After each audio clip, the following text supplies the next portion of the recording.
हेमा देखो ना, चांदनी रात में इतनी तेज बारिश हो रही है, लगता है कहीं कुछ बहुत बुरा हो रहा है। और वो देख, आसमान में सैकड़ों कौवे कैसे गोल गोल घूम रहे हैं। क्या बाबा आप भी? इतना अच्छा मौसम है और आप है कि वही पुरानी बातें। बेटा तू भले ही मत मान, लेकिन जब तू खुद अपनी आंखों से देखेगी तो तुझे यकीन होगा। हाँ हाँ, आप जाकर सो जाओ, नहीं तो खिड़की पर खड़े खड़े जुकाम हो जाएगा और कल बुखार। हेमा के इतना कहने पर भी लाला कुछ देर खिड़की पर ही खड़ा रहा। शायद उसे किसी अनहोनी की बू आ रही थी। फिर खुद ही बिस्तर में आकर लेट गया, लेकिन उसकी आंखों से नींद उड़ चुकी थी। और जब सुबह हुई तो लाला हेमा से पहले ही उठ चुका था। हेमा, अब मैं जरा तालाब से होकर आता हूँ, तू चाय बना कर रखना। लाला बिस्तर से उठ सीधा तालाब की ओर निकल गया। और जब वो तालाब से कुछ दूर ही था तो उसे सैकड़ों कौवों का झुंड दिखाई दिया। लाला अब पहले से धीरे चलने लगा था। वो आहिस्ता आहिस्ता जब तालाब के पास पहुंचा तो अचानक उसके सिर पर कुछ गिरा। लाला ने जब हाथ लगाकर देखा तो वो किसी इंसान की आंख थी। उसके सामने तालाब में एक लड़की की लाश तैर रही थी, जिस पर सैकड़ों कौवों का झुंड बैठा उस लाश से मांस नोच नोच कर खा रहा था। किसी इंसान की लाश को ऐसी हालत में देखकर लाला उल्टियां करने लगा, लेकिन अगले ही पल उसने खुद को संभाला और उल्टे पैर दौड़ते हुए चिल्लाने लगा। अरे ओ हरिया, अरे कहाँ मर गया? अरे तालाब में लाश तैर रही है, अरे तालाब में लाश तैर रही है। हरिया सुनते ही घर से बाहर निकला। अरे कहाँ कह रहे हो भैया, तनिक ध्यान से देखते, लाश वाश नहीं होगी वहाँ। हरिया की पत्नी भी घर की खिड़की से सब कुछ सुन रही थी। हरिया की बात सुन लाला ने फिर कहा, अरे हरिया, वो लाश ही है। तो मेरी बात पर विश्वास ना हो रहा है तो खुद ही चल के देख ले। लाला की बात सुन हरिया उसके साथ जाने को तैयार हो गया। अभी हरिया और लाला तालाब की ओर निकले ही थे कि हरिया की पत्नी ने गांव में जाकर कह दिया कि तालाब में लाश मिली है। हरिया और लाला तालाब के पास पहुंचे। हरिया ने तालाब में हर तरफ देखा, लेकिन उसे लाश कहीं नजर नहीं आई। लाला कह रहा था कि लाश यहीं पीपल के पेड़ के सामने तालाब में तैर रही थी। तब तक वहां गांव के अन्य लोग भी पहुंच गए। सबने मिलकर देखा तो तालाब में कहीं भी लाश नहीं थी। और जब सबको तसल्ली हो गई तो हरिया ने लाला से कहा, अरे मोय लागे तो कोई वहम होगा, लाश वाश ना हती वहाँ। अरे हरिया, जे बता, मैं तो से झूठ का बोलूंगो है, और झूठ बोल के मोय का मिल जागो। लाला हरिया से अभी बोल ही रहा था कि तभी गांव का एक आदमी बोला, अरे छोटे भैया, तुम झूठ नहीं बोल रहे हो, लेकिन कभी कभी कहा हो कि हमें वहम हो जाए, बाकी और कछु बात ना है। सबने मिलकर लाला से कहा कि तुम्हें वहम हो गया होगा। तो लाला ने भी मान लिया कि उसे शायद वहम हो गया होगा, लेकिन लाला को पूरा विश्वास था कि उसने तालाब में लाश देखी थी। कुछ देर बाद जब हरिया घर पहुंचा तो उसके घर के बाहर गांव की सभी महिलाएं इंतजार कर रही थी। हरिया के आते ही सब पूछने लगी कि तालाब में किसकी लाश है। इस पर हरिया ने जवाब देते हुए कहा, अरे भाभी, कोई लाश वाश नहीं थी तालाब में, वो तो बस छोटे भैया को कोई वहम होगा। वो तो रात में कोई सपनों देखो होगो तो मोह ऐसो लागे कि सुबह वो तालाब में अचानक दिखाई देगा होगो। हाँ। हरिया की बात सुन सभी औरतें अपने अपने घर चली गईं। लेकिन उसी रात हरिया उसी तालाब से गुजर रहा था तो उसे अपनी आंखों पर यकीन ही नहीं हुआ। दरअसल उसकी आंखों के सामने तालाब के ठीक ऊपर एक सड़ी गली लाश हवा में जस की तस पड़ी हुई थी। इतना भयानक मंजर देखकर हरिया का खून सूख चुका था, लेकिन फिर भी बहुत हिम्मत करके उसने उस लाश का चेहरा देखने की बहुत कोशिश की, लेकिन वो नाकामयाब रहा। फिर किसी तरह डरता हुआ वो घर आ गया तो उसकी पत्नी उसका हुलिया देखकर समझ गई थी। हरिया की पत्नी ने हरिया से बहुत पूछा कि उसने कुछ गलत देखा क्या, क्यों डर के मारे उसका चेहरा सफेद पड़ा हुआ है। लेकिन हरिया ने किसी से कुछ भी नहीं कहा और बिना खाए ही छत पर सोने के लिए चला गया। अगली सुबह जब हरिया की पत्नी हरिया को उठाने गई तो उसने अपनी जिंदगी का सबसे भयानक मंजर देखा। हरिया मर चुका था। उसकी लाश हवा में जस की तस एक जगह ठहरी हुई थी, ठीक उसी हालत में जैसा कि खुद हरिया ने तालाब के ऊपर देखा था। सैकड़ों कौवे लाश से मांस नोच नोच कर खा रहे थे। हरिया की पत्नी अपने पति का ये हाल देखकर बेहोश हो गई। वो तो शुक्र है कि लाला ने हरिया की लाश को दूर खेत से ही हवा में उड़ते हुए देख लिया था। वो तुरंत ही हरिया के घर पहुंचा और धीरे धीरे ये बात पूरे गांव में आग की तरह फैल गई। सबको लगा था कि जो तालाब पर लाश ढूंढने गया था वो लाश अब उनका भी वही हाल करेगी जो उसने हरिया का किया था। ये लाला ने तो हम सबको मौत के मुंह में धकेल दियो है। अब बताओ कहाँ बिगाड़ो तो हमने इसको। पता नहीं किस जन्म को बदलो ले रहे है हम सबसे। हम तो कह रहे हैं कि साला यही मनहूस है, इसे ही गांव से निकाल फेंको। हाँ। गांव वाले लाला के बारे में तरह तरह की बातें करने लगे, उसे कोस रहे थे, गालियां दे रहे थे। धीरे धीरे लाला और उसकी बेटी हेमा का गांव में रहना मुहाल हो गया था। पर अभी हरिया की मौत को 2 दिन ही हुए थे कि तभी गांव में हल्ला हुआ कि गांव के मुखिया की मौत हो चुकी है। उसकी लाश भी ठीक वैसे ही मिली है जैसे हरिया की मिली थी। आंखों की जगह 2 काले गड्ढे, बदन में जगह जगह कौवों ने मांस नोच कर गहरे जख्म बना दिए थे। गांव में किसी की भी हिम्मत नहीं होती थी कि एक बार कफन को उठाकर मरने वाले का चेहरा देख सके। मुखिया की मौत पर सारा गांव मौजूद था, सिर्फ लाला को छोड़कर। इस बात से सबको यकीन हो गया था कि इन मौतों के पीछे लाला का ही हाथ है। देखो हम कह रहे हैं कि ये सब लाला का ही किया धरा है। साले को जिंदा छोड़कर बहुत बड़ी गलती कर दी है। अरे कोई नहीं, गलती को सुधारा भी तो जा सकता है। गांव वाले आपस में इतना सब कुछ बोलकर चुप हो गए थे। फिर जब रात हुई तो हर घर से एक आदमी निकला और धीरे धीरे पूरी भीड़ लाला के घर की तरफ चलने लगी। किसी के हाथ में डंडा था तो किसी के हाथ में मिट्टी का तेल। फिर जैसे ही सब लोग लाला के घर के पास पहुंचे तो उन्होंने घर का दरवाजा बाहर से बंद कर दिया और पूरे घर को आग के हवाले कर दिया और फिर वापस अपने अपने घर चले गए। लेकिन जब सुबह हुई तो पूरे गांव में मातम पसरा हुआ था। दरअसल पिछली रात जब गांव वाले लाला का घर जला रहे थे तो गांव में 2 हत्याएं हो गई थी, ठीक उसी तरह जैसे हरिया और मुखिया मरा था। गांव में अब किसी को समझ में नहीं आ रहा था कि आगे करना क्या है।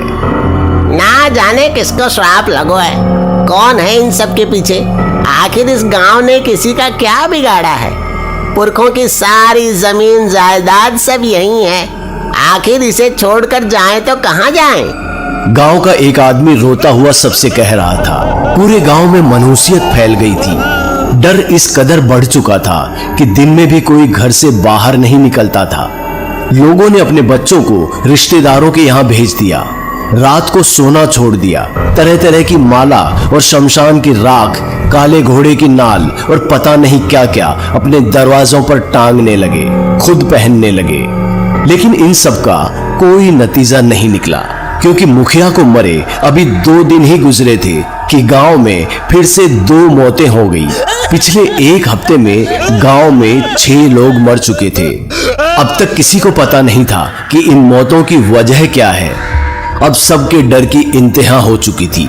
सबने सोच लिया था कि अब अपना सब कुछ छोड़कर यहाँ से जाना होगा। यही सोच लिए सभी गांव वाले गांव से जाने के लिए चल दिए। लेकिन अभी सब लोग इकट्ठा हुए ही थे कि तभी सबने देखा कि लाला सामने से चला आ रहा है। पर इससे पहले कि लोग लाला को भूत समझकर भागते, लाला ने सबको रोकते हुए कहा, अरे मैं भूत नहीं हूँ और ना ही मैंने किसी को मारो है।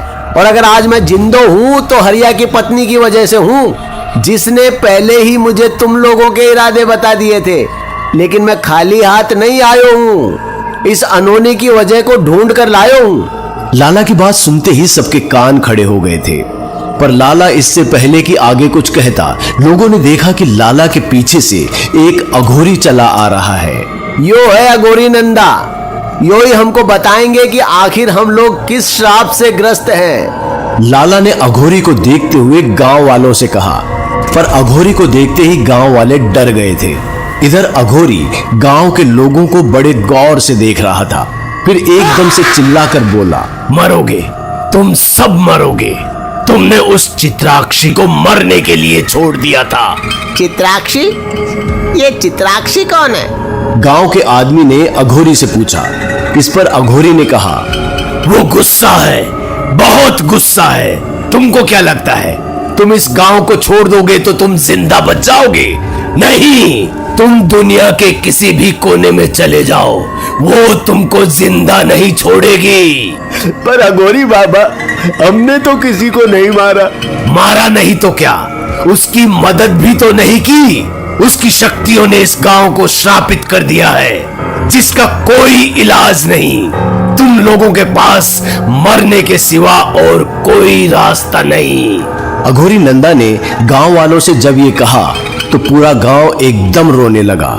तभी लाला ने अघोरी से कहा, जब हमको ऐसे ही मरना था तो मैं पागलों की तरह आपको ढूंढता हुआ इस गांव में क्यों लाया हूं?